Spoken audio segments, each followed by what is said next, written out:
আসসালামু আলাইকুম ভাই এবং আপুরা, তোমাদের সবাইকে স্বাগতম জানাচ্ছি বায়োলজি 8 এর আরো একটি নতুন ভিডিওতে।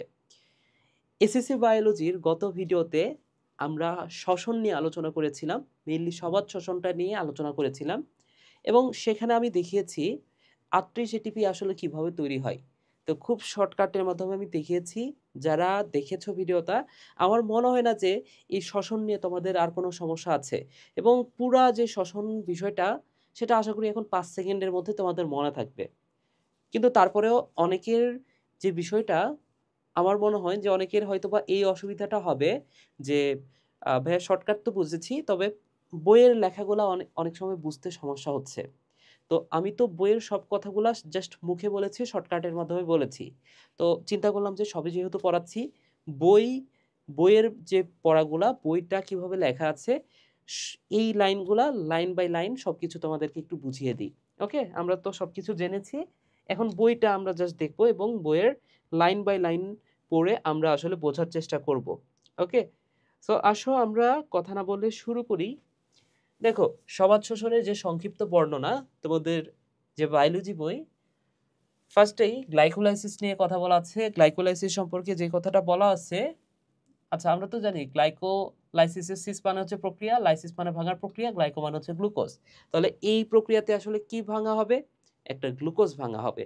তাহলে গ্লুকোজ ভেঙে কি হয় দেখো, এই প্রক্রিয়ায় এখনো গ্লুকোজকে বিভিন্ন রাসায়নিক বিক্রিয়ার মাধ্যমে জারিত হয়ে ২ অণু পাইরুভিক অ্যাসিড, তার মানে কি একটা গ্লুকোজ ভেঙে কি তৈরি হচ্ছে দেখো, ২ অণু পাইরুভিক অ্যাসিড তৈরি হচ্ছে।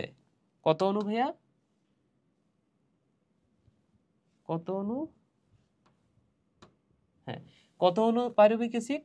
২ অণু পাইরুভিক অ্যাসিড তৈরি হচ্ছে এবং পাইরুভিক অ্যাসিডের সংকেতটা এখানে দেয়া আছে C3H4O3।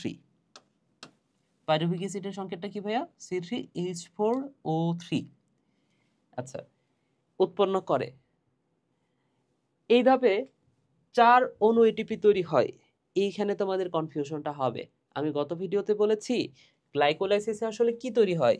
আমি তো গত ভিডিওতে তোমাদেরকে বুঝিয়েছি এই গ্লাইকোলাইসিস ধাপটাতে আসলে তৈরি হয় আপন।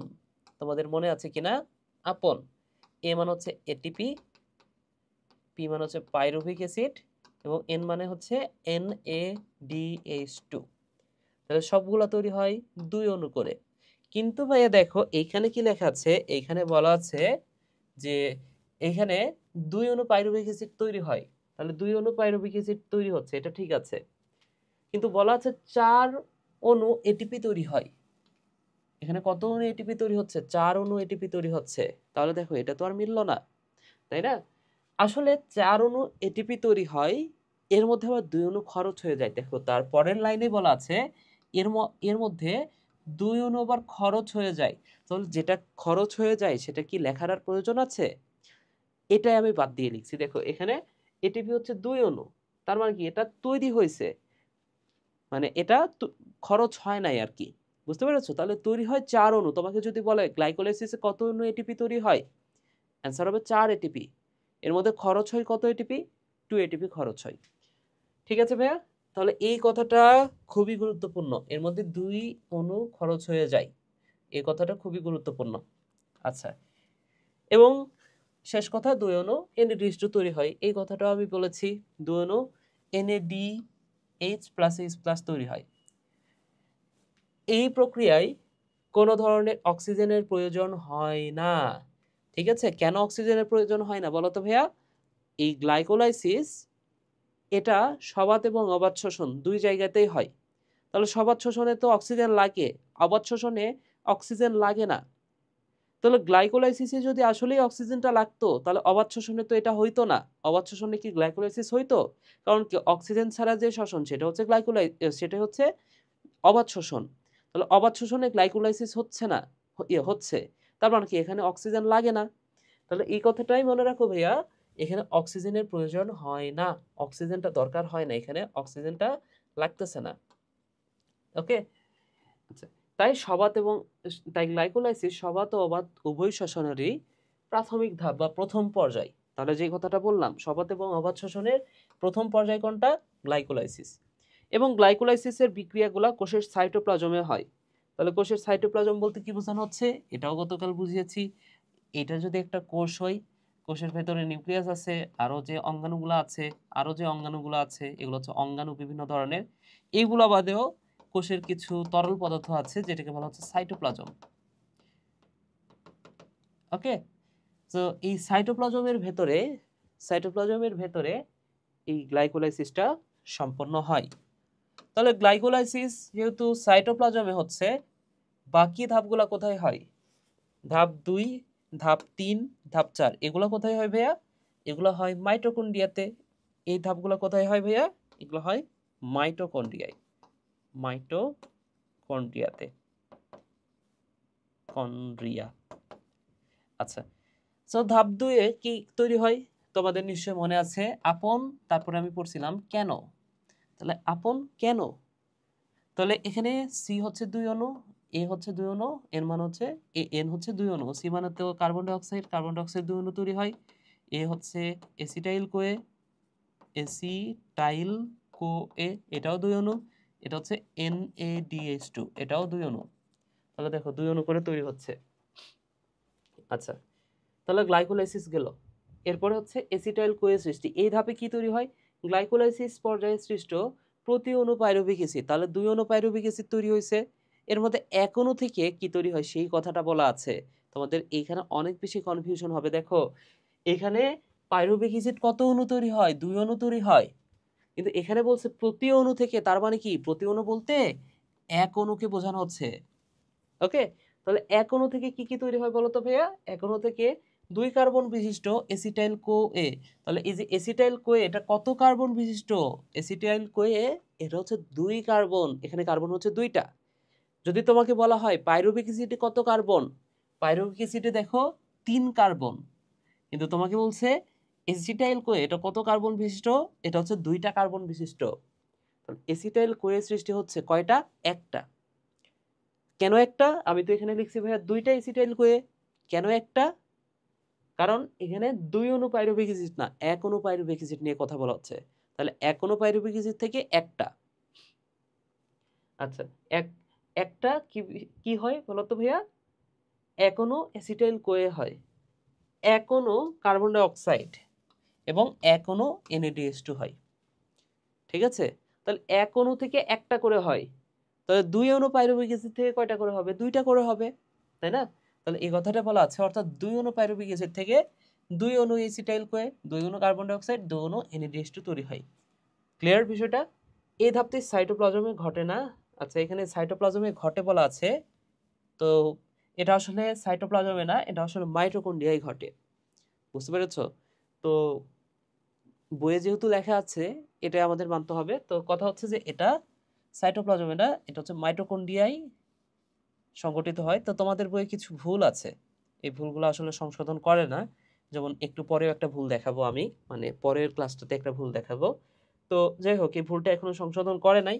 তবে তোমাকে যদি পরীক্ষায় প্রশ্ন বলে তাহলে এটা কিন্তু সাইটোপ্লাজমই দিতে হবে। ঠিক আছে, কিছু করার নাই। তাহলে প্রথম 2টা ধাপ সাইটোপ্লাজম, আসলে সঠিকটা হচ্ছে মাইটোকন্ড্রিয়া।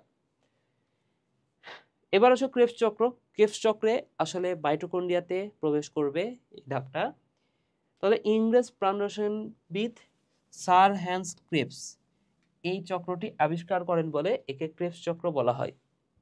এই পর্যায়ে এসিটাইল কোয়ে মাইটোকন্ড্রিয়াতে প্রবেশ করে। তাহলে এখানে যে এসিটাইল কোয়ে তৈরি হয়েছে কত অণু বলতো? 2 অণু। তাহলে এই 2 অণু এসিটাইল কোয়ে এটা প্রবেশ করে মাইটোকন্ড্রিয়াতে। মনে রাখো, এটা প্রবেশ করে মাইটোকন্ড্রিয়াতে। এবং এই চক্রে 1 অণু এসিটাইল কোয়ে থেকে, তাহলে এখানে 2 অণু এসিটাইল কোয়ে আছে, কিন্তু 1 অণু থেকে কয়টা তৈরি হয় সেটা ফার্স্টে দেখো। 1 অণু এসিটাইল কোয়ে থেকে আমরা জানি এখানে তৈরি হবে GF, কেন নাই? তার মানে কি? জি মানে হচ্ছে জিটিপি, এফ মানে FADH2, সি মানে হচ্ছে CO2 এবং এন মানে কি? NADH2।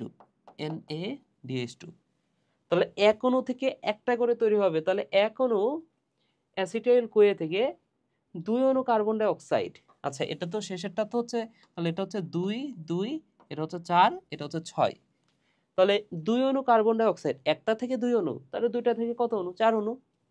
আচ্ছা, তারপরে 3 অণু NADH2 একটা থেকে 3 অণু, তাহলে দুইটা থেকে কয় অণু? 6 অণু। বুঝতে পেরেছো?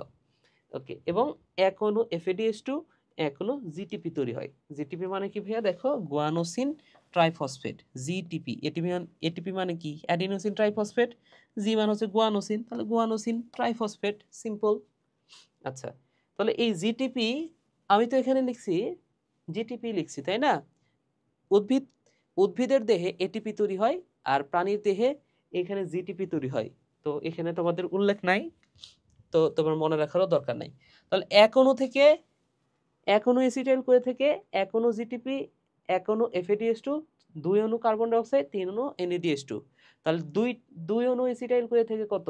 দুই অণু জিটিপি, দুই অণু FADH2, চার অণু কার্বন ডাইঅক্সাইড, ছয় অণু NADH2, এটা তৈরি হয়। এই কথাটা লেখা আছে। তাহলে আমাদের ক্রেবস চক্র শেষ। তো গত ক্লাসে আসলে ইটিএসে কি হয় এটা নিয়ে আলোচনা করি নাই। ইটিএসে আসলে কি হয় সেটা একটু খেয়াল করে দেখো ভাইয়া। আমরা যে এতক্ষণ ধরে এখানে NADH2 পড়ছি, আমরা যে এতক্ষণ ধরে এখানে জিটিপি পড়ছি, এখানে যে FADH2 পড়ছি, তো আমাদের উদ্দেশ্যটা কি বলতো? এইগুলা থেকে এটিপি তৈরি করা। কারণ জিটিপি আমার কোনো কাজে আসবে না, FADH2 আমার কোনো কাজে আসবে না। আমার কাজে আসবে কোনটা? একমাত্র এটিপি। এটিপি হচ্ছে পাওয়ার, মানে জৈব শক্তি বা জৈব মুদ্রা বলা হয় এটিপিকে, তাই না? তাহলে একমাত্র কাজে আসবে কে? কোনটা? এটিপি। তাহলে আমাদের এই জিটিপি থেকে এটিপি বানাতে হবে, FADH2 কে এটিপি বানাতে হবে। এই এটিপি বানানোর কাজটা কোথায় হয় ভাইয়া? এটা হয় ইলেকট্রন ট্রান্সপোর্ট সিস্টেম বা ETS, এই ধাপটাতে এই এটিপিটা বানানো হয়। তাহলে এই যে দেখো উপরোক্ত তিনটা ধাপ, এই যে এই তিনটা ধাপে যে NADH2 তৈরি হয়েছে, এই NADH2, এই NADH2 কে বলা হচ্ছে দেখো বিজারিত NAD। NADH2 মানে কি? এটারই আরেকটা নাম বলা আছে, দেখো যে এখানে NADH2 যেটা, আমি একটু বুঝাই তোমাদের, দেখো NADH2 ব্র্যাকেটে আবার কি লেখা আছে? বিজারিত NAD, বিজারিত NAD। তাহলে বিজারিত NAD মানে কি ভাইয়া?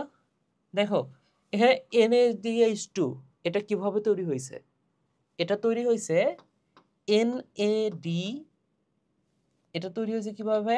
NAD এর সাথে যখন আমি হাইড্রোজেন যোগ করব তখনই তো সেটা NADH2 তৈরি হচ্ছে, তাই না?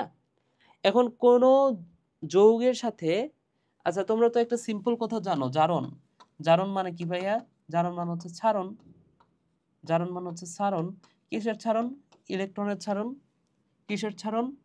হাইড্রোজেন ছারণ, হাইড্রোজেন ছারণ এবং অক্সিজেন গ্রহণ, অক্সিজেন গ্রহণ। আর বিজারণ মানে কি ভাইয়া বলতো?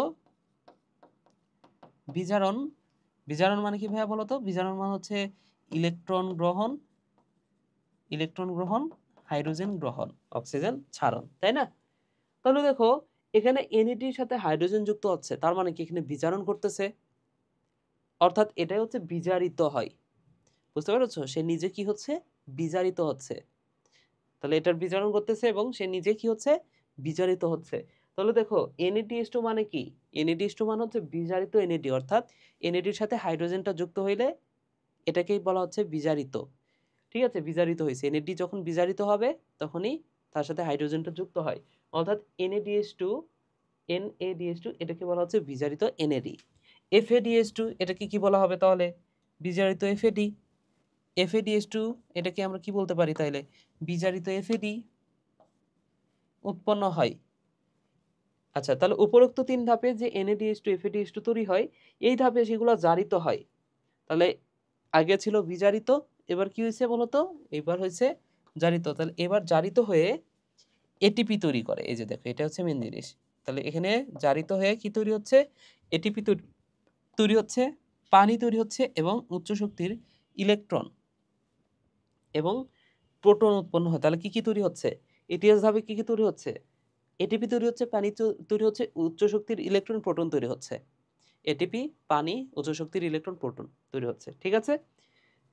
উচ্চ শক্তি সম্পন্ন ইলেকট্রনগুলা ইলেকট্রন প্রবাহ তন্ত্রের মধ্যে দিয়ে প্রবাহিত হওয়ার সময় যে শক্তি প্রদান করে সেই শক্তি এটিপি তৈরিতে ব্যবহৃত হয়। তাহলে এই যে এখানে যে উচ্চ শক্তির ইলেকট্রনটা তৈরি হচ্ছে এটা ইটিএস এর মধ্যে প্রবাহতন্ত্র আছে। ইটিএস এর মধ্যে ইলেকট্রনটা এক জায়গা থেকে আরেক জায়গাতে প্রবাহিত হয়। কিভাবে প্রবাহিত হয় এটা উচ্চতর ক্লাসে তোমরা জানতে পারবা।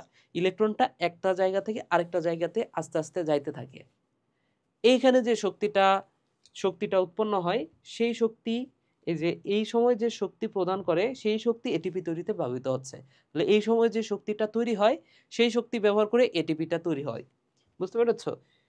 তাহলে ইলেকট্রন প্রবাহতন্ত্র মাইটোকন্ড্রিয়ায় সংঘটিত হয়। তাহলে আহ, শেষ দুটা যে বিষয় শেষ দুইটা যে ঘটনা সেটা হচ্ছে মাইটোকন্ড্রিয়াতে সংঘটিত হয়। তাহলে আশা করি বুঝতে পেরেছো ওপরের তিনটা ধাপে এই যে এত কিছু তৈরি হয় আর শেষ ধাপটাতে ইটিএসে ইলেকট্রন প্রবাহিত হয়। ইলেকট্রন প্রবাহের ফলে শক্তি তৈরি হয়। শক্তিটা কোথায় জমা থাকে? এটিপিতে জমা থাকে। আশা করি বুঝতে পেরেছো। সবাই ভালো থাকো, সুস্থ থাকো। পরের ক্লাস দেখার জন্য আমন্ত্রণ জানিয়ে ক্লাসটা শেষ করছি। টাটা।